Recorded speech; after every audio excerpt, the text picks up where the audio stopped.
Hello, good morning, नमस्कार। सभी का स्वागत है स्पिरिचुअलिटी मैटर्स अध्यात्म की और मेरे चैनल पे। आई होप सब अच्छा कर रहे होंगे अपनी लाइफ में, लाइफ को एंजॉय कर रहे होंगे। और जो आजकल हम जैन दर्शन कर रहे हैं उससे बहुत कुछ सीख रहे होंगे। आपके जीवन में आनंद आ रहा होगा, आपके सोचने का जो तरीका है थोड़ा सा उसमें एडिशन हो रहा होगा। ठीक है, ये भी एक तरीका है सोचने का, ये आप समझ पा रहे होंगे। या जीवन जीने का दर्शन, मतलब ये वे ऑफ लाइफ होता है। ठीक है, और ये हमें निश्चित ही सही मार्ग पर लाने की कोशिश करता है। ठीक है, तो शुरू करते हैं आज का सेशन। Let's get started. तो देखिए, जैन दर्शन के 7 तत्व, 7 प्रिंसिपल्स ऑफ जैनिज्म। जैन दर्शन के सिंहावलोकन से यह स्पष्ट हो जाता है कि जैनों के मतानुसार तत्वों की संख्या 7 है। वे 7 तत्व हैं। पहला जीव, दूसरा अजीव, तीसरा आश्रव, चौथा बंध, पांचवा संवर, छठा निर्जरा और सातवां मोक्ष। ठीक है, यानी जीव, अजीव, आश्रव, बंध, संवर, निर्जरा, मोक्ष। जीव की व्याख्या जैनों के जीव संबंधी विचार में पूर्ण रूप से की गई है। अजीव की व्याख्या जैनों के द्रव्य संबंधी विचार में निहित अजीव द्रव्य में पूर्ण रूप से की गई। अजीव द्रव्य के विभिन्न प्रकार जैसे पुद्गल, आकाश, काल, धर्म और अधर्म की चर्चा वहाँ पूर्ण रूप से की गई है। आश्रव, बंध, संवर, निर्जरा और मोक्ष, इन 5 तत्वों की चर्चा जैन के बंधन और मोक्ष संबंधी विचार में पूर्ण रूप से की गई है। अतः इन तत्वों की व्याख्या के लिए उपर्युक्त प्रसंगों को देखना चाहिए। कुछ विद्वानों ने इन 7 तत्वों के अतिरिक्त पाप और पुण्य को भी तत्व माना है। अतः जैनों के तत्वों की संख्या 9 हो जाती है। तो इससे 9 बता रहे हैं कि पाप और पुण्य भी जब ऐड हो जाएगा तो 9 हो जाता है।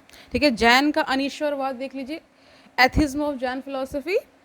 जैन दर्शन ईश्वरवाद का खंडन करता है। ईश्वर का ज्ञान प्रत्यक्ष के द्वारा असंभव है। ईश्वर का ज्ञान हमें युक्तियों द्वारा मिलता है। ईश्वर की सत्ता का खंडन करने के लिए जैन उन युक्तियों की त्रुटियों की ओर संकेत करना कह रहे हैं कि उनकी त्रुटियां जो हैं वो भी उनकी ओर संकेत करना आवश्यक समझता है। क्योंकि जब तक हम अपनी कमियों को नहीं जानेंगे या किसी भी दर्शन की कमियों को नहीं जानेंगे, फिर आगे कैसे बढ़ेंगे, उसमें नया कुछ कैसे ऐड कर पाएंगे ना।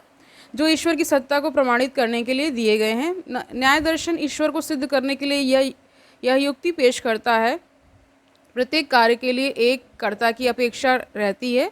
उदाहरण के लिए ग्रह एक कार्य है जिसे कर्ता ने बनाया है, उसी प्रकार यह विश्व एक कार्य है।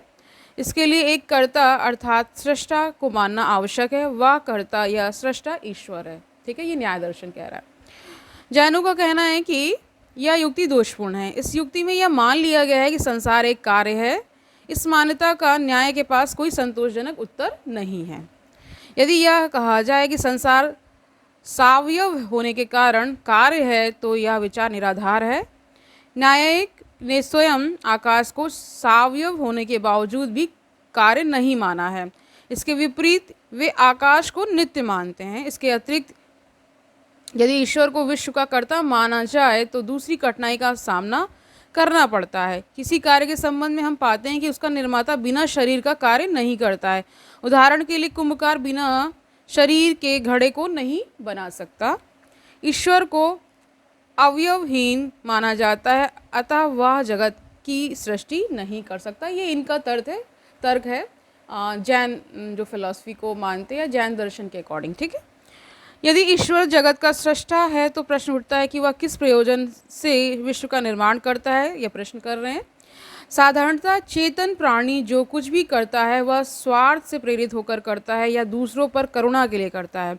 अतः ईश्वर को भी स्वार्थ या करुणा से प्रेरित होना चाहिए। तो ये एक तरह से एक धारणा बना रहे हैं कि कोई भी कार्य करता है या तो स्वार्थ के वशीभूत होकर करता है या करुणावश करता है। ठीक है, ईश्वर स्वार्थ से प्रेरित होकर सृष्टि नहीं कर सकता क्योंकि वह पूर्ण है, उसका स्वार्थ नहीं है, उसकी कोई भी इच्छा अतृप्त नहीं है। इसके विपरीत यह भी नहीं माना जा सकता कि करुणा से प्रभावित होकर ईश्वर ने संसार का निर्माण किया है, क्योंकि सृष्टि के पूर्व करुणा का भाव उदय हो ही नहीं सकता।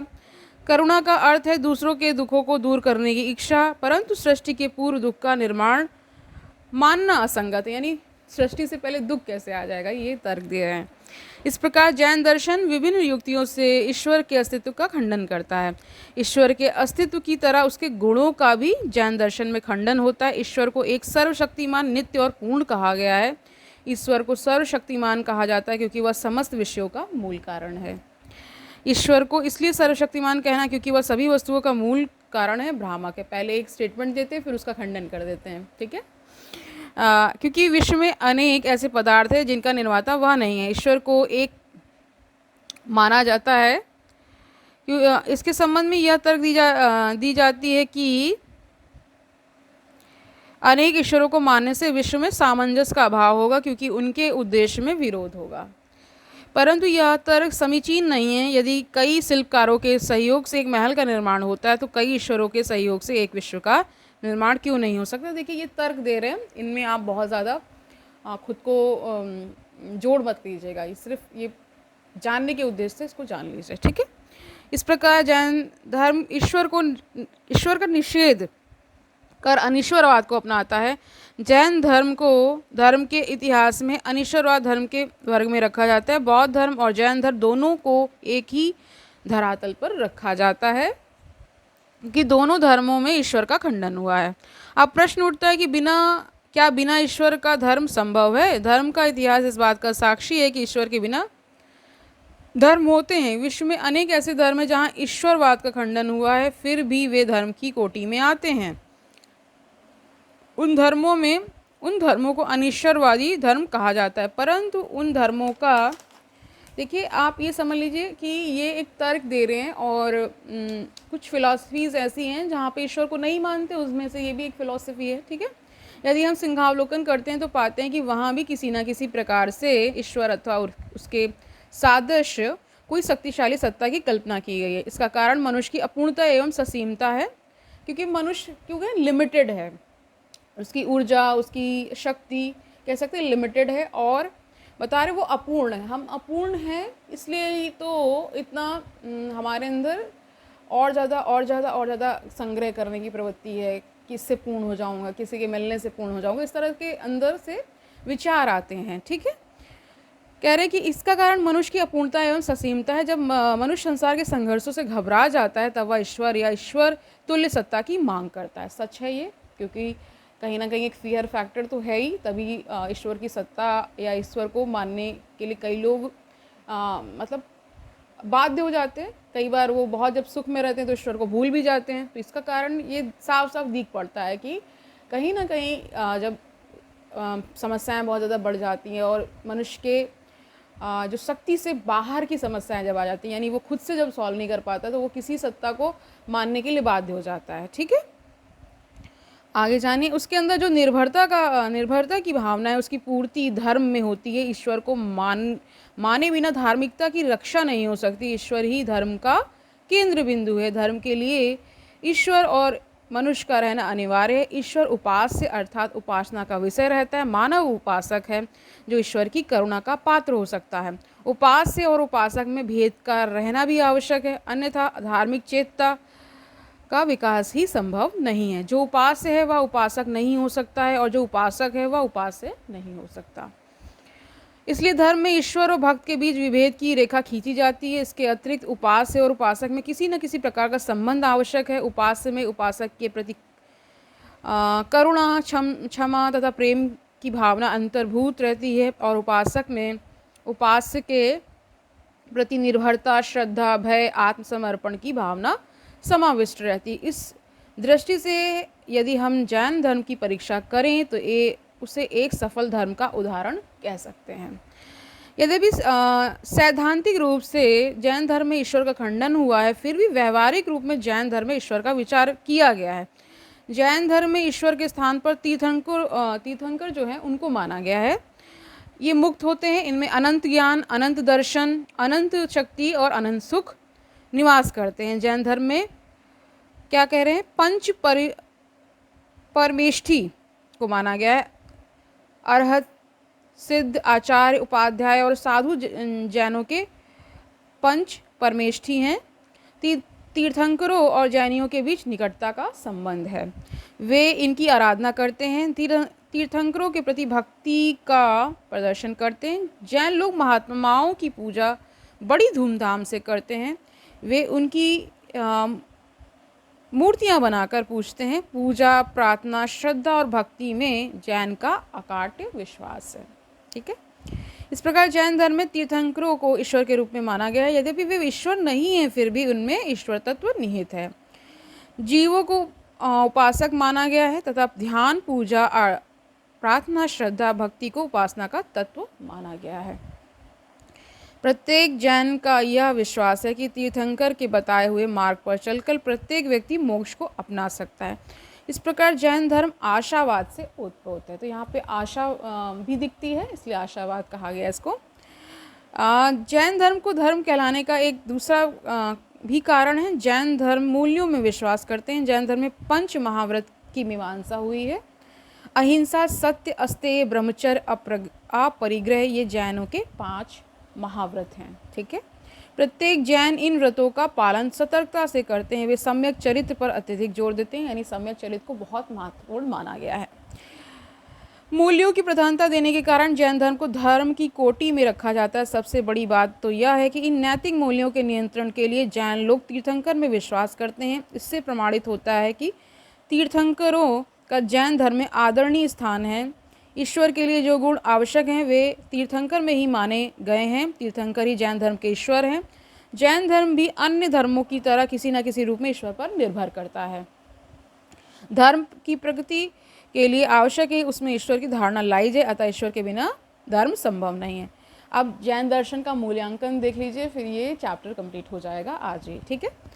जैन दर्शन का आत्म संबंधी मत समीचीन नहीं है। आत्मा को प्राण के तुल्य माना गया है। जैनों के अनुसार आत्मा पूरे शरीर में व्याप्त है, जिसके फलस्वरूप आत्मा में भौतिकवाद के लेश प्रविष्ट दिखते हैं। आत्मा को जीव की संज्ञा अभिहित कर जैनों ने आत्मा के आध्यात्मिक स्वरूप को खंडित किया है, जिसके फलस्वरूप आत्मा विषय विचार में अस्पष्टता आ गई है। जैन दर्शन का दूसरा दुर्बल पक्ष तीर्थंकरों को ईश्वर के रूप में प्रतिष्ठित करना कहा जा सकता है। यद्यपि जैन दर्शन में सैद्धांतिक रूप से मतलब ईश्वर को नहीं मानते हैं ना, तो निरीश्वरवाद को मंडित किया गया, फिर भी व्यावहारिक रूप में तीर्थंकरों को ईश्वर का स्थान दे दिया गया है, प्रदान किया गया है। तीर्थंकरों में ईश्वर निहित है, ईश्वर तत्व निहित है, परंतु उन्हें ईश्वर के रूप में मानना युक्ति युक्त नहीं है। इससे जैन दर्शन में असंगति आ जाती है। जैन दर्शन में प्रस्थापित अहिंसा विषयक सिद्धांत सामाजिक दृष्टि एवं नैतिक दृष्टि से श्रेष्ठ होने के बावजूद कठोर दिखते हैं। जैनों के अहिंसा नियम इतने कठोर हैं कि उसका नियमानुसार पालन कुछ विरले व्यक्ति ही कर सकते हैं। जैन दर्शन के अहिंसा विषयक विचार जो हैं वो कठोर व्रत उसकी व्यवहारिकता का परिचायक है, मतलब कठोर विचार है कि बहुत कम लोग इसको फॉलो कर पाते हैं, इसलिए कह रहे हैं। उपरोक्त त्रुटियों के फलस्वरूप जैन दर्शन की महत्ता को अस्वीकार करना उपयुक्त नहीं है। दर्शन के इतिहास में जैन दर्शन की महत्वपूर्ण देन है, मतलब अब उन्होंने थोड़ा क्रिटिसाइज़ कर दिया, अब थोड़ा उनमें अच्छाइयाँ भी बताएंगे ना, जिनकी उपेक्षा नहीं की जा सकती। प्रमाण शास्त्र के क्षेत्र में जैनों ने महत्वपूर्ण योगदान दिया है, जिसका एक सुंदर उदाहरण स्यादवाद है। जैनों का स्यादवाद समाज के लिए लाभप्रद है। इससे उदार मनोवृत्ति का विकास होता है तथा दूसरे के विचारों एवं दृष्टिकोणों के प्रति श्रद्धा रखने की सीख मिलती है। जैनों का स्यादवाद सर्वधर्म समन्वय के लिए लाभदायक हो सकता है, क्योंकि प्रत्येक धर्म किसी न किसी रूप में सत्य की खोज करता है। हर धर्म अपने दृष्टिकोण से सही है। मानव स्वभावतः अपने धर्म को ऊंचा तथा अन्य धर्मों को न्यून समझता है, जिसके फलस्वरूप धर्म के नाम पर युद्ध होते रहते हैं। जैन का स्यादवाद अन्य धर्मों को समान दृष्टि से देखने का आदेश देता है तथा उनकी सत्यता को स्वीकारता है। जैन दर्शन का यह संदेश उत्साहवर्धक है। तो आज के लिए इतना ही रखते हैं। आज हमने जैन फिलॉसफी, जैन दर्शन कंप्लीट कर लिया है। ये चैप्टर कंप्लीट हो चुका है। इसके प्रमुख बिंदुओं में स्यादवाद को विशेष स्थान दिया गया है। ठीक है। और इसमें जो उनके 5 महाव्रत हैं वो भी बहुत महत्वपूर्ण है। इन सब चीज़ों को आप याद रखिए। जैसे जैसे वो प्रैक्टिस में आ जाएगा तो आपको याद भी रहेगा। किसको नहीं पता है कि चोरी नहीं करनी चाहिए, झूठ नहीं बोलना चाहिए, अहिंसा का हमें हिंसा नहीं करनी चाहिए, अहिंसा का व्रत लेना चाहिए। सारे मूल्य हम सभी जानते ही हैं। तो कल हम नया चैप्टर लेके आएंगे और देखेंगे कि आगे क्या हम नया सीखने वाले हैं। तो नया सीखने वाले क्या हैं, न्याय दर्शन हम शुरुआत करने वाले हैं इसकी कल से, ठीक है।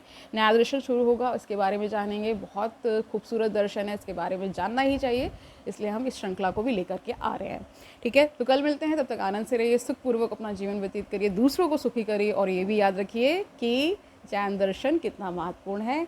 आज तक ही हम इसको कंप्लीट कर चुके हैं, आज इसका लास्ट डे था, ठीक है। कल से हम न्याय दर्शन करने वाले हैं, ओके।